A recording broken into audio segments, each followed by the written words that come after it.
ಸಂದರ್ಭದಲ್ಲಿ ಅವತ್ತಿನ ದಿವಸ ಮಾರುತಿರಾವ್ ಮುಳೆ ಒಂದು ಸಂಕಲ್ಪ ಮಾಡಿದ್ರು. ಈ ಚುನಾವಣೆಯಲ್ಲಿ ನಾನು ಚುನಾವಣೆ ಕಣದಿಂದ ಹಿಂದೆ ಸರಿತೀನಿ, ಆದ್ರೆ ನಮ್ಮ ಸಮಾಜಕ್ಕೆ ಒಂದು ನಿಗಮ ಆಗಬೇಕು. ಆ ನಿಗಮದಿಂದ ನಮ್ಮ ಸಮಾಜಕ್ಕೆ ಸರ್ಕಾರದ ಅನುಕೂಲತೆಗಳು ಸಿಗಬೇಕು. ಅದರ ಜೊತೆಗೆ ಎಲ್ಲಿ ಶಿವಾಜಿ ವಂಶಸ್ಥರ ಇದಾಗಿ ಹೋಗಿದ ಇತಿಹಾಸ ಅದಾವೆ, ಅವಕ್ಕೆಲ್ಲವನ್ನು ಕೂಡ ಅಭಿವೃದ್ಧಿಯನ್ನ ಮಾಡಬೇಕು ಅಂತಕ್ಕಂಥ ಒಂದು ಹಿರಿ ಜೀವ ಅವತ್ತು ಚಡಪಡಿಸಿರ್ತಕ್ಕಂಥ ಅದನ್ನು ನೋಡಿ ಅವತ್ತು ನನ್ನ ಕೈಲಾದ ಸಹಾಯವನ್ನ ಮಾಡಿ ಆ ಕೆಲಸಕ್ಕೆ ಚಾಲನೆಯನ್ನು ಕೊಡೋದ್ರ ಮುಖಾಂತರ ಅದಕ್ಕೆ ಪ್ರಮುಖರನ್ನಾಗಿ ಮಾರುತಿರಾವ್ ಮುಳೆ ಅವರನ್ನ ನಿಯುಕ್ತಿ ಮಾಡಿರ್ತಕ್ಕಂಥ ಸಂತೋಷ, ಅದೊಂದು ಅಳುಗಿ ಸೇವೆ ನನಗೆ ಸಿಕ್ಕಿದೆ ಅಂತಕ್ಕಂಥ ಮಾತನ್ನ ಈ ಸಂದರ್ಭದಲ್ಲಿ ನಾನು ಹೇಳಲಿಕ್ಕೆ ಬಯಸ್ತೇನೆ. ವಿಶೇಷವಾಗಿ ನಮ್ಮ ಸ್ನೇಹಿತರು ಅನೇಕರು ಮಾತಾಡ್ತಕ್ಕಂಥ ಸಂದರ್ಭ ಇದೆ. ಈ ಕಾರ್ಯಕ್ರಮದ ಕುರಿತು ಅನೇಕ ತಮ್ಮ ಚಿಂತನೆಗಳನ್ನು ಹಂಚಿಕೊಳ್ತಕ್ಕಂಥ ಸಂದರ್ಭ ಇದೆ. ಪ್ರತಿಷ್ಠಾನದ ಎಲ್ಲ ಸದಸ್ಯರಿಗೆ ಹೃದಯ ತುಂಬಿರ್ತಕ್ಕಂಥ ಅಭಿನಂದನೆಗಳನ್ನ ಈ ಸಂದರ್ಭದಲ್ಲಿ ನಾನು ಹೇಳಲಿಕ್ಕೆ ಬಯಸ್ತೇನೆ. ಈ ಭಾಗದ ಜನರ ಆಶಯ ಆಗಿದೆ, ಛತ್ರಪತಿ ಶಿವಾಜಿ ಮಹಾರಾಜರ ಮೂರ್ತಿ ಸ್ಥಾಪನೆ ಆಗಬೇಕು.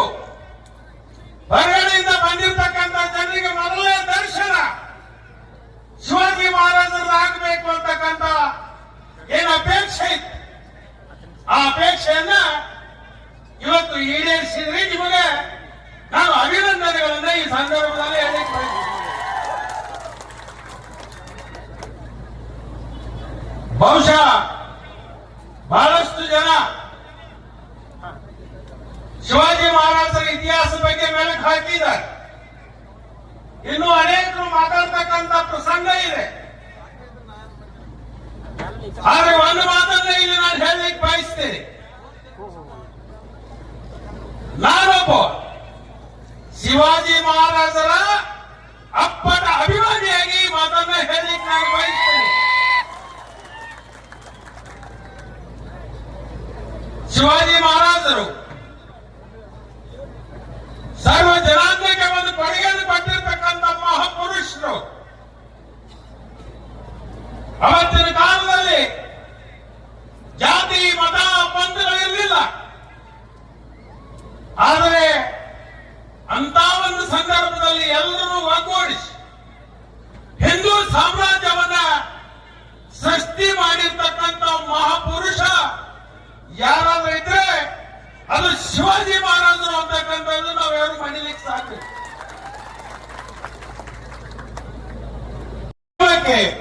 ಮುಂದಿನ ನಿರ್ಮಾಣದಲ್ಲಿ ಸಂತೋಷ್ ಲಾಡವ್ ಇರಬಹುದು, ನಾವಿರಬಹುದು, ಸತೀಶ್ ಜಾರಕಿಹೊಳಿ ಇರಬಹುದು, ಮಾನ್ಯ ಮುಖ್ಯಮಂತ್ರಿಗಳಿಗೆ ಭೇಟಿಯಾಗಿ ಹೆಚ್ಚಿನ ಅನುದಾನವನ್ನು ಕೊಡಿಸುವುದರ ಜೊತೆಗೆ ಈ ಸಮಾಜದಲ್ಲಿ ಇರ್ತಕ್ಕಂಥ ಯುವಕರಿಗೆ ಉದ್ಯೋಗಗಳನ್ನು ಕಲ್ಪಿಸಲಿಕ್ಕೆ, ಒಂದು ಬದುಕಿಗೆ ಒಂದು ಬೆಳಕನ್ನು ಕೊಡ್ತಕ್ಕಂಥ ಆ ಯೋಜನೆಗಳನ್ನ ತರಲಿಕ್ಕೆ ನಮ್ಮ ಪ್ರಾಮಾಣಿಕವಾಗಿರ್ತಕ್ಕಂಥ ಪ್ರಯತ್ನವನ್ನ ನಾವು ಮಾಡ್ತೀವಿ ಅಂತಕ್ಕಂಥ ಮಾತನ್ನು ಈ ಸಂದರ್ಭದಲ್ಲಿ ಹೇಳಿ ನಾನು ಒಂದು ಘೋಷಣೆ ಹಾಕ್ತೇನೆ.